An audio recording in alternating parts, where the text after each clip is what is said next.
जब शिव ने संभाली गंगा की प्रचंड धारा।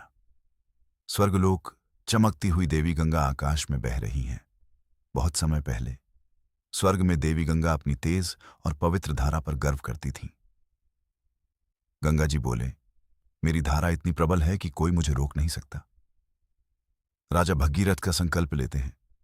राजा भगीरथ तपस्या करते हुए जंगल में। धरती पर राजा भगीरथ अपने पूर्वजों की मुक्ति के लिए कठोर तप कर रहे थे। भगीरथ बोले, हे माता गंगा, कृपा कर पृथ्वी पर अवतरण करें।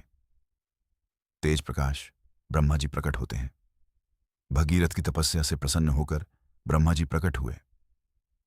ब्रह्मा जी बोले, गंगा तो पृथ्वी पर आएंगी, पर उनकी धारा को कौन संभालेगा? गंगा जी को अहंकार होता है। गंगा मुस्कुराती हुई तेज बहाव दिखता है। गंगा जी बोले, यदि मैं उतरूंगी तो पृथ्वी बह जाएगी। गंगा को अपने वेग पर अत्यधिक गर्व था।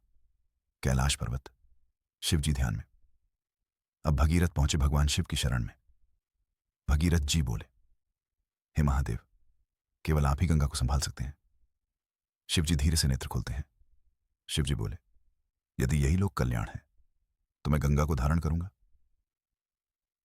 महादेव ने संसार की रक्षा का निश्चय किया। आकाश से भयानक वेग से गिरती गंगा। ये सबसे भव्य सीन रखे गंगा पूरे वेग से पृथ्वी की ओर गिरी। गंगा जी बोले, देखते हैं कौन मुझे रोकता है। गंगा सीधे शिव जी की जटाओं में फंस जाती है।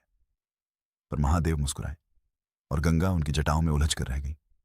गंगा जी, आश्चर्य, मैं यह कैसे संभव है? गंगा का विनम्र होना।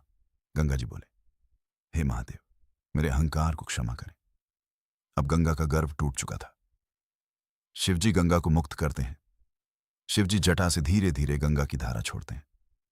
शिवजी बोले, अब तुम पृथ्वी का कल्याण करो। भगीरथ का उद्देश्य पूरा हुआ। गंगा भगीरथ के पीछे पीछे बहती हुई। गंगा भगीरथ के पूर्वजों को मुक्ति देने पहुंची।